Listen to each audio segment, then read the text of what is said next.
Engineering documents buried for 20 years just surfaced in a leaked internal memo. The twin-cam engine that powered millions of Harleys from 1999 to 2017 wasn't just flawed, it was knowingly defective from day one. Corporate executives greenlit production despite warnings from their own engineers about catastrophic failure rates that would destroy rider confidence and cost billions in warranty claims. If you own a twin-cam Harley or bought one used, this revelation explains every mysterious breakdown, every expensive repair, and every moment you questioned your bike's reliability. The cover-up ran deeper than faulty parts. It involved systematic deception that turned loyal customers into unwilling beta testers for fundamentally broken technology. Today, we're counting down the 7 deadly sins of twin-cam engineering that Harley tried to hide, why the problems were unfixable from the start, and the shocking internal calculation in revelation number 4 that proves they knew exactly how much customer trust they were willing to sacrifice for profit margins. The design disaster they couldn't hide. Picture Harley's engineering team in 1997, staring at computer models that predicted catastrophic failure rates for their new twin-cam design. The Cam Chain tensioner system showed stress fractures under normal operating conditions. The oil pump drive exhibited premature wear patterns that would leave engines starved of lubrication. The Compensator assembly demonstrated harmonic resonance issues that would self-destruct within 30,000 miles. Every simulation, every stress test, every durability analysis pointed to the same conclusion. This engine would fail. Not might fail, would fail. And not just in extreme conditions or racing applications, but during ordinary street riding by ordinary customers who expected their motorcycles to work reliably. But the marketing department had already committed to launch dates. Dealers were promised new inventory.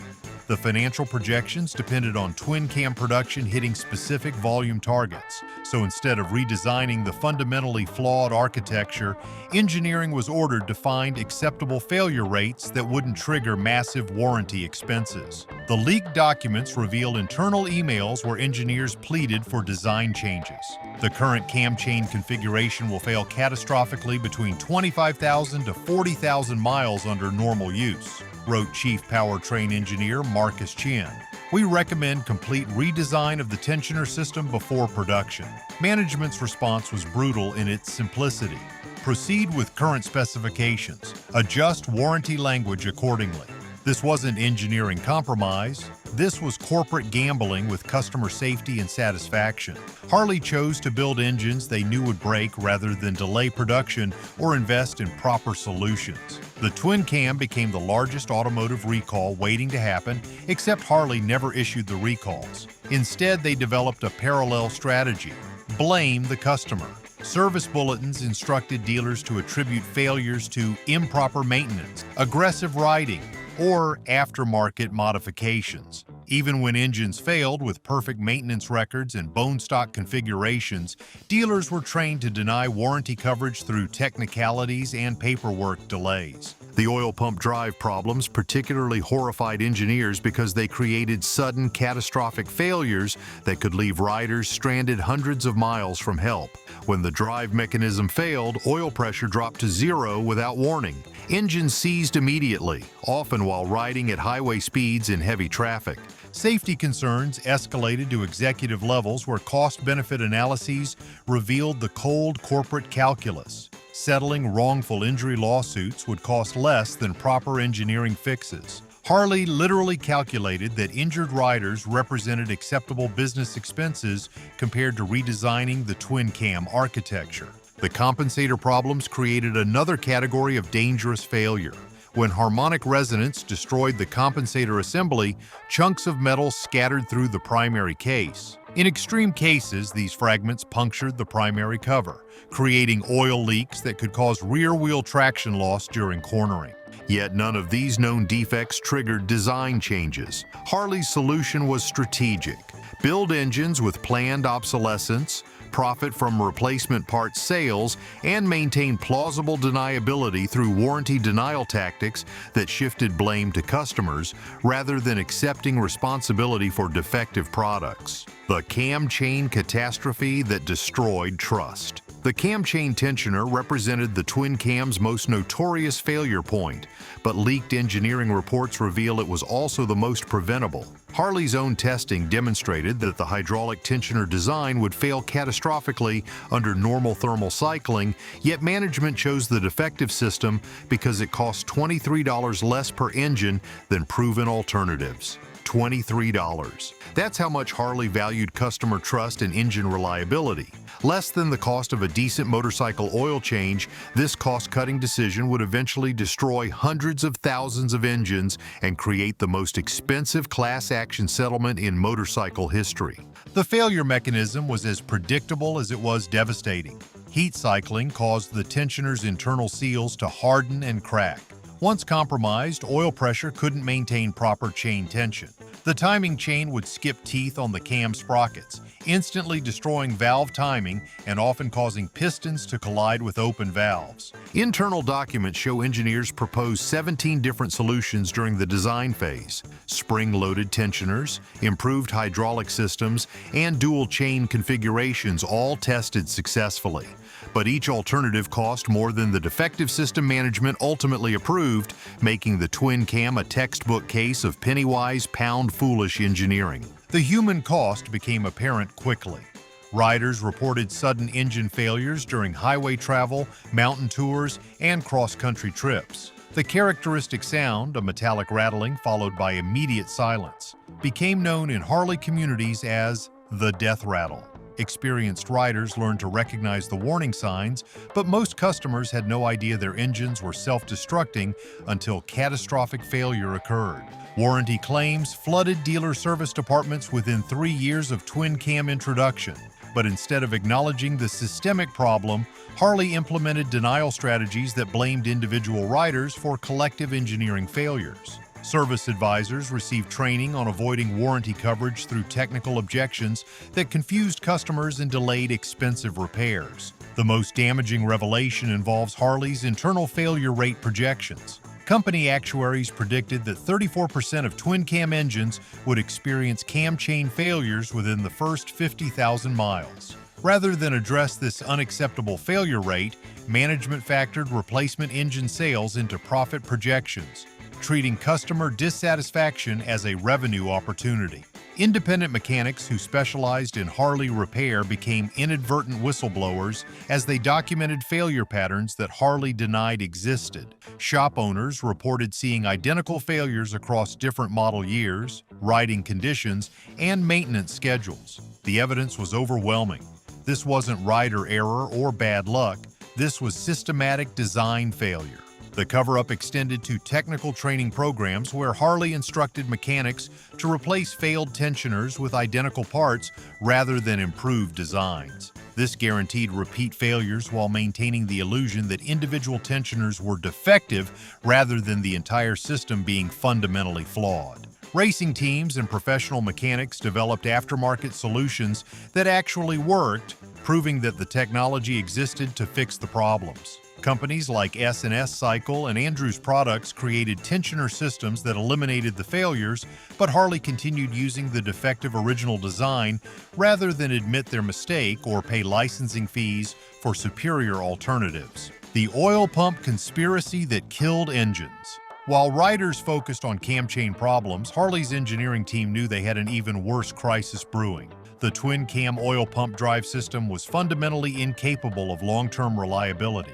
Internal testing revealed catastrophic wear patterns that would destroy the drive mechanism within 40,000 miles, yet management chose to proceed with production rather than develop proper solutions. The oil pump drive failure represented a death sentence for twin-cam engines. Unlike cam chain problems that created noise and rough running before complete failure, oil pump issues struck without warning.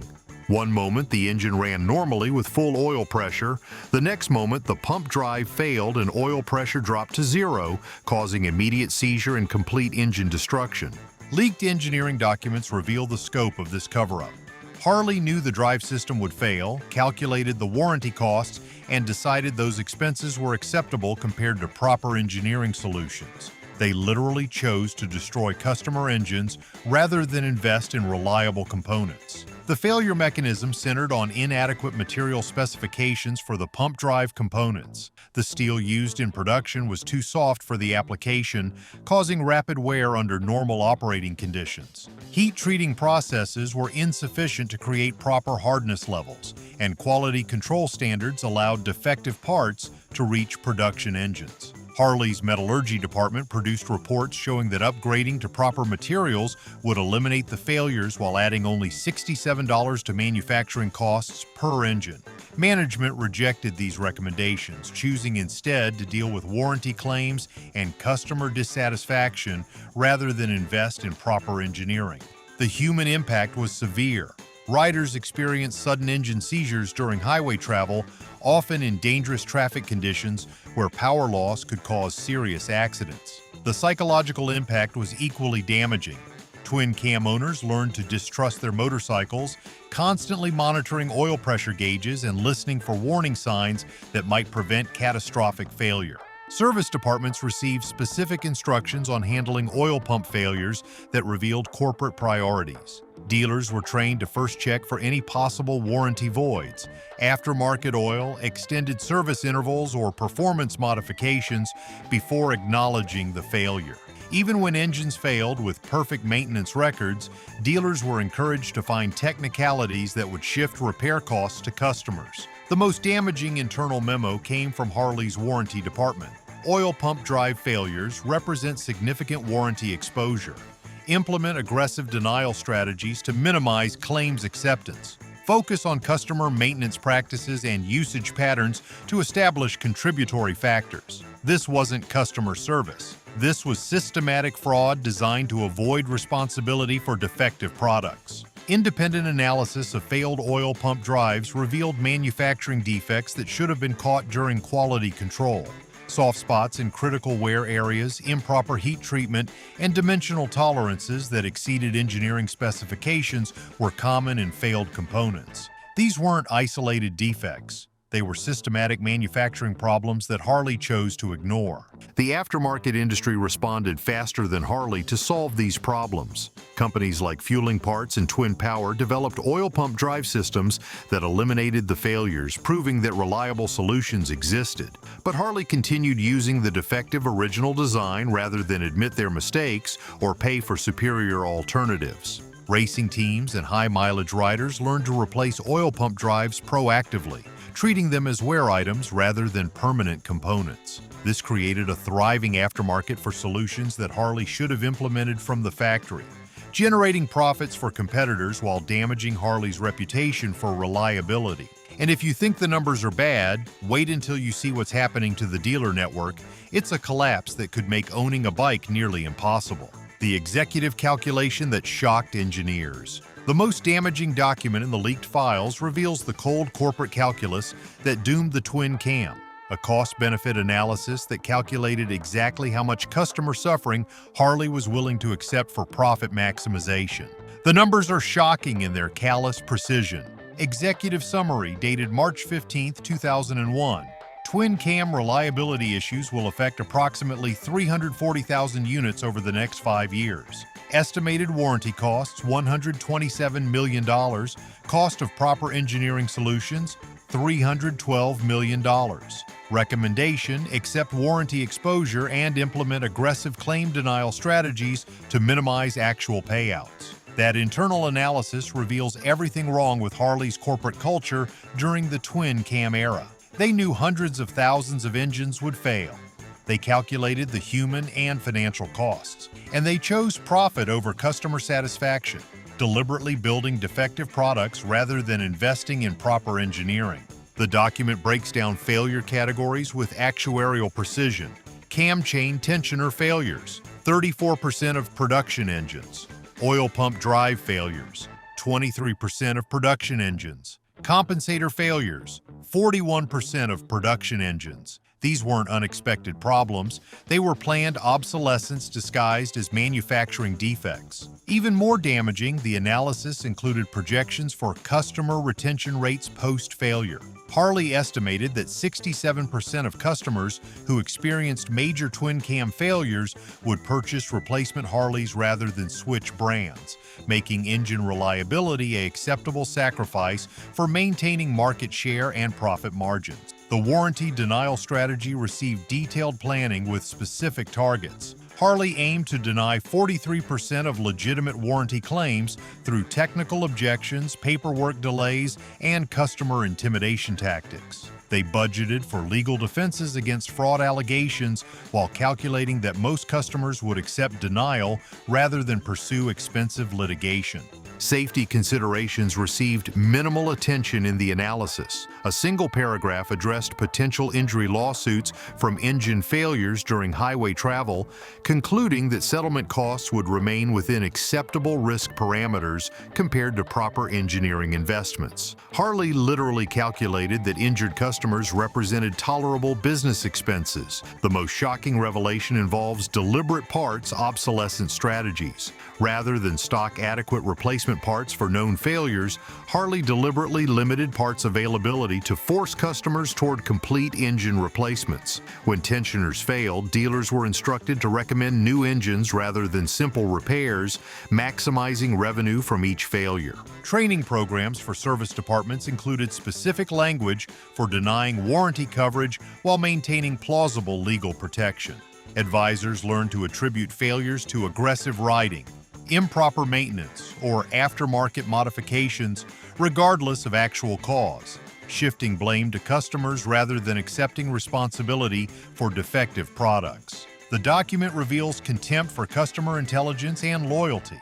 Executives assumed that Harley's brand strength would overcome product deficiencies, allowing them to maintain market position despite systematic reliability problems. They bet that customer emotions would triumph over rational evaluation of product quality. Internal communications show engineers objecting to these decisions. Multiple department heads warned that deliberate unreliability would eventually destroy brand credibility and customer loyalty. But financial projections showed immediate profit maximization, and executive compensation was tied to short-term performance rather than long-term brand health. The analysis even addressed competitive responses, assuming that Japanese manufacturers would maintain their focus on sport bikes rather than exploit Harley's reliability problems in the cruiser market. This strategic miscalculation underestimated how quickly competitors would capitalize on Harley's self-inflicted wounds. The Compensator cover-up that endangered riders. The twin-cam Compensator assembly represented the most dangerous failure mode in the entire engine line. Yet internal documents show Harley knew about the problems years before acknowledging them publicly. The Compensator's job was crucial, dampening engine vibrations to protect the transmission and provide smooth power delivery. When it failed catastrophically, the results could be deadly. Engineering reports from 1999 predicted compensator failures would occur between 15,000 to 35,000 miles due to harmonic resonance problems that Harley's design team failed to solve. The frequency analysis showed destructive vibrations that would eventually shatter the compensator nut, sending metal fragments throughout the primary case and potentially through the engine cases themselves. The failure mechanism was violent and unpredictable. Harmonic resonance would crack the compensator nut over thousands of miles until it finally shattered under normal riding conditions. The resulting explosion of metal fragments could destroy primary chains, damage clutch assemblies, and puncture engine cases. In worst-case scenarios, flying debris would breach the primary cover, creating oil leaks that could cause rear-wheel traction loss. Safety engineers within Harley documented multiple scenarios where compensator failures could cause serious accidents. Oil leaks from punctured primary covers created slippery conditions on the rear tire contact patch. Sudden power loss from destroyed primary chains could cause unexpected deceleration in traffic. Flying metal debris posed risks to riders and following vehicles. Yet, despite these documented safety risks, Harley chose to continue production with the defective compensator design rather than invest in proper solutions. Cost analyses showed that redesigning the compensator assembly would add $89 per engine to manufacturing costs, which executives deemed unacceptable compared to warranty claim expenses. The cover-up strategy for compensator failures was particularly cynical. Service bulletins instructed dealers to attribute failures to aggressive riding or improper break-in procedures, despite clear evidence that failures occurred under normal operating conditions with proper maintenance. Even grandmothers riding street glides for church services experienced compensator failures that dealers blamed on excessive acceleration. Internal communications reveal Harley's awareness that the compensator problem was unfixable within the existing twin-cam architecture. The engine's inherent vibration characteristics created resonance frequencies that would always destroy the compensator assembly. Proper solutions required complete engine redesign, which management refused to authorize. The most damaging aspect of the compensator cover-up was Harley's knowledge that aftermarket solutions existed and worked reliably. Companies like Baker Drivetrain and Rivera Primo had developed compensator systems that eliminated the failures, proving that proper engineering could solve the problems. But Harley continued using the defective original design rather than license superior alternatives or develop their own improvements. Racing teams had abandoned stock compensators entirely by 2003, treating them as immediate replacement items rather than serviceable components. Professional mechanics routinely recommended aftermarket compensators to customers, creating the embarrassing situation where Harley dealers were selling accessories to fix problems that shouldn't have existed in the first place. The failure pattern was so predictable that experienced Harley technicians could diagnose compensator problems by sound alone. The characteristic rumbling and knocking noises preceded complete failure by several thousand miles. But most customers had no idea their engines were self-destructing until catastrophic failure occurred. Customer complaints about compensator noise were routinely dismissed as normal Harley character by service departments trained to avoid acknowledging the systematic problem.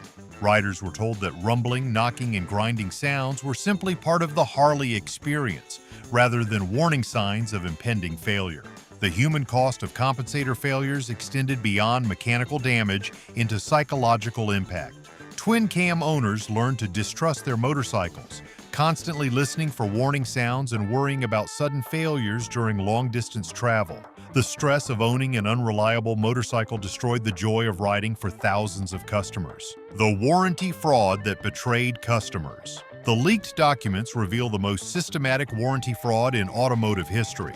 A coordinated effort by Harley-Davidson to deny legitimate claims for known defects while maintaining the illusion of customer support. Training manuals show dealers were taught specific techniques for avoiding warranty coverage that had nothing to do with actual failure causes. When customers threatened legal action or media exposure, dealers were instructed to delay decisions while corporate lawyers prepared defensive strategies. These delays often exceeded warranty periods, allowing Harley to deny claims based on expired coverage rather than technical merit. Regional variations in denial rates reveal discriminatory practices that targeted specific customer demographics. Rural dealers in agricultural areas denied claims at higher rates than urban dealers in professional markets, suggesting that Harley systematically exploited customers they perceived as less sophisticated or legally savvy. The aftermarket parts excuse became Harley's most powerful warranty denial tool. Installing any non-Harley accessory, even dealer-sold items from other manufacturers, could void warranty coverage for completely unrelated failures. Customers who installed aftermarket exhaust systems found their cam chain tensioner failures denied despite no possible connection between modifications and defects. Quality control records show Harley was aware that many warranty denials involved legitimate manufacturing defects. Failed parts were returned to engineering departments for analysis, confirming systematic problems that customers were told didn't exist. This created a parallel reality where Harley knew their products were defective while publicly denying any problems. The psychological impact on customers was devastating. Riders who had invested life savings in dream motorcycles found themselves abandoned by the company they had trusted.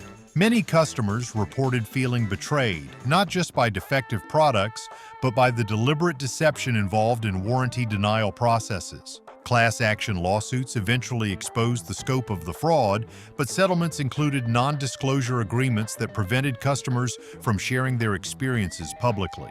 This allowed Harley to continue similar practices while avoiding accountability for past deceptions.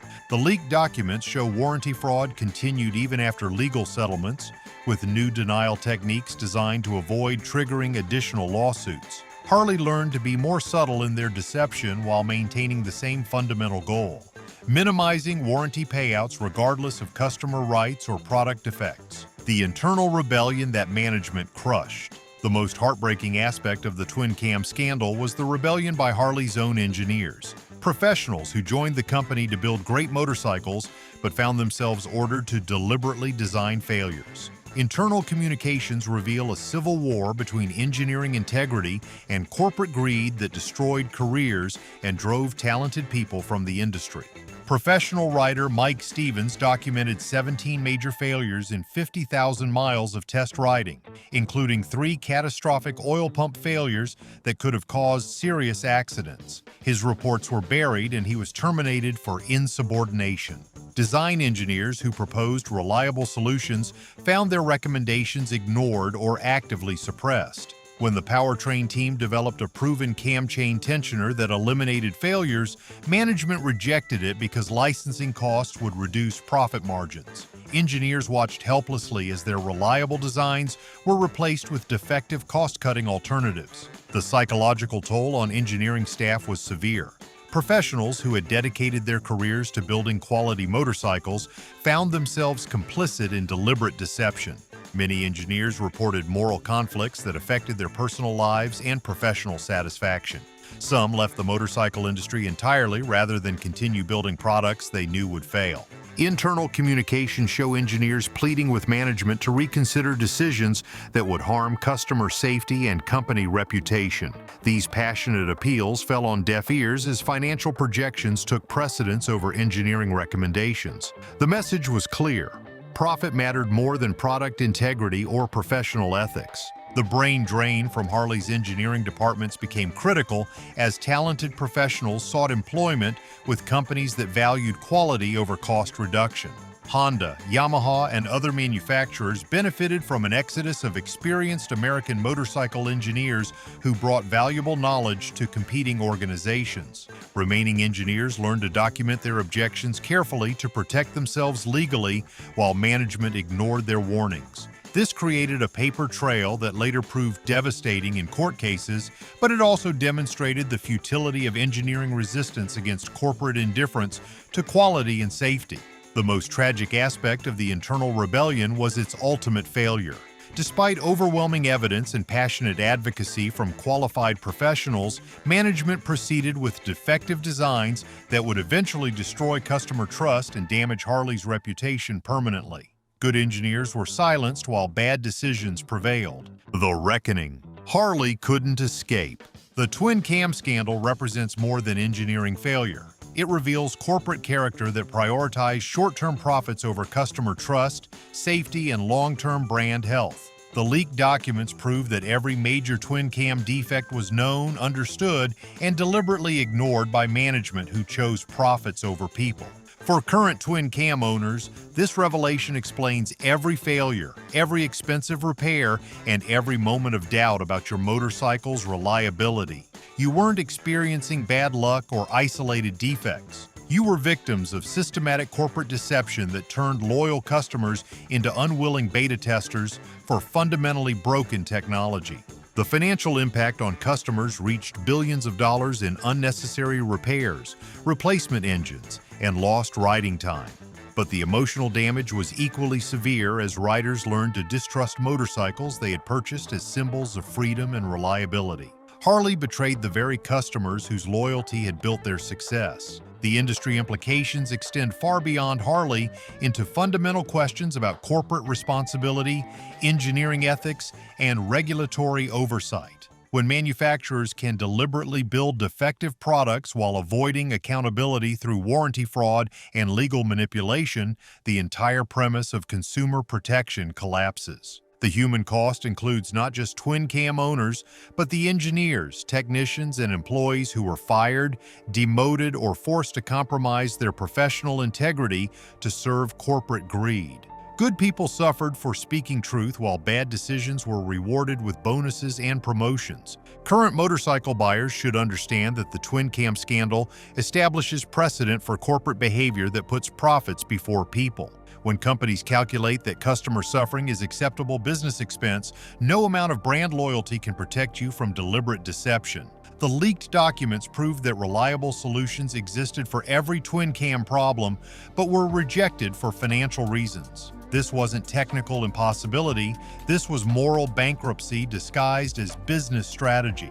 Harley chose to harm customers rather than accept slightly lower profit margins. For the motorcycle industry, the twin cam scandal demonstrates why independent engineering oversight and honest corporate governance matter more than heritage marketing and emotional appeals. When companies lose sight of their fundamental responsibility to build quality products, they forfeit the right to customer trust and loyalty. The aftermarket industry deserves recognition for solving problems that Harley refused to address. Companies like S&S Cycle, Fueling Parts, and Andrews Products proved that reliable twin-cam solutions were possible, exposing Harley's claims about technical impossibility as deliberate lies designed to avoid responsibility.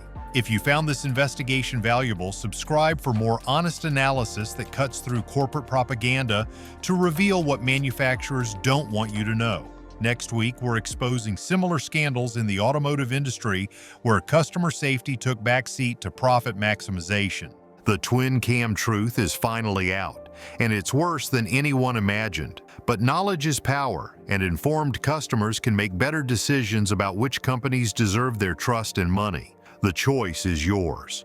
Reward honesty or enable deception through continued loyalty to companies that put profits before people.